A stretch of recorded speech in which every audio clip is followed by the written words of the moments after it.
They can still have a step forward. Not that this is necessarily a step backwards, but it's a reminder, here's another August, and here are the Reds just kind of trying to build again for another run the next year. I think you're right in your first assessment. It's another step backwards. I mean, in this last, couple of weeks, Griffey's gone, Dunn's gone. True, Griffey wasn't the Griffey that they got from Seattle, but there is a presence there with those two guys. And the one problem that I see with the Reds, and I said this, and they may not like it, but I don't see the veteran leadership on the field.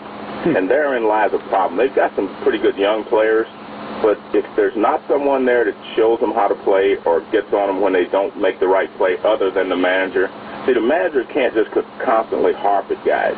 It has to be some guys on the team. I've been on teams where if a guy didn't run, the whole team would yell at him, run, instead of the manager having to bench him, so to speak.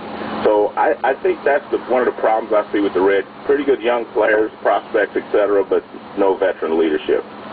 Joe, taking a look at what happened over the weekend, there were a ton of injuries, and it hit Tampa Bay with Carl Crawford, and now it's hit them with Longoria as well. And that's not an all-star laden lineup. Both of those guys have been all-stars. It's been such a wonderful story. How do these injuries impact the rest of the story?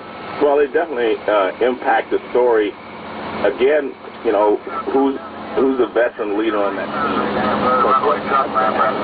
Tampa Bay, you can't start to feel sorry for yourself. You can't have that attitude. Those two guys were very important, but they weren't the whole team. And someone has to step up and make sure everybody remembers that. So therein lies my problem with the Rays. We'll have to see who steps up and leads that team. I still think they're in good shape because they played well. They're in good shape for the playoffs. But they're in good shape because they've done one division for a while. I do believe that they will find a way to get it done. But it's just that they can't do that. Somebody has to step up and make them realize who they are. They're not just, there has been a quick fix kind of thing that they've had this year. That we're here for the long haul, and we'll see how that works. What's a bigger problem in New York right now, the Yankees starting pitching or the Mets bullpen? Flip a coin. I would say the Mets bullpen, because once you win a game or you think you have the game in hand, it's more devastating to lose that than, say, a starting pitcher that goes out there and gets you, gives up 4 runs in the first or something, because you still have 8 innings to try to catch up. Once you blow a lead late in the ball game, it is very difficult to come back and win that ball game, as we've seen a lot with the Mets.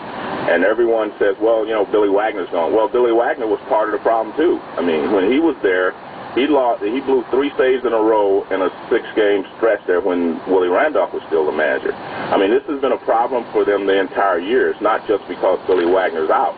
Now, it's more pronounced now that he's out, because, it's a bigger problem for them.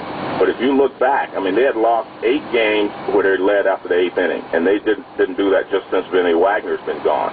It's been a problem the entire year, and, as good as Billy Wagner has been over the years, you look, he's blown a lot of saves this year, and therein lies your problem. So that's the biggest problem, having a game won and then ended up losing it, than it is just going out there getting behind early because you have a chance to make that up. Tirico and Van Pelt on ESPN Radio. Mike and Scott visiting with the Hall of Famer Joe Morgan, as we do every Tuesday right around this time. And, Joe, you also do a chat on ESPN.com every Tuesday morning. And I was going to ask you about the Cubs, the team I'm adopting here for the rest of the year. I'll just pick a front runner late in August, which is nice. we all have a little front runner in us. Yeah, no, I got a lot. Hey, but it struck me in your chat this morning something that I found myself wondering about. The MVP talk, it's a little early to start that, but when you look at the Cubs, they have so many players who've been so significant, and when you want to look at why are they the best team in the National League to this point, just look at the great production they're getting from so many different parts of their team. And I think that's the key right there. In the past, it was always Aramis Ramirez, Derek Lee, and Carlos Zambrano. How they played would determine how the Cubs would play. Now they have, not only with Zambrano, they have Ryan Dempster. I think he's been a big addition. Then you have Chiriot playing shortstop. He has second most at-bats behind Derek Lee, and he's hitting 315s, as of Sunday. And then you have Mark DeRosa, whom I really think is a great player. I mean, I really admire this guy. He can play all the positions, and usually a utility player takes his glove to those positions, and he just doesn't hurt you defensively.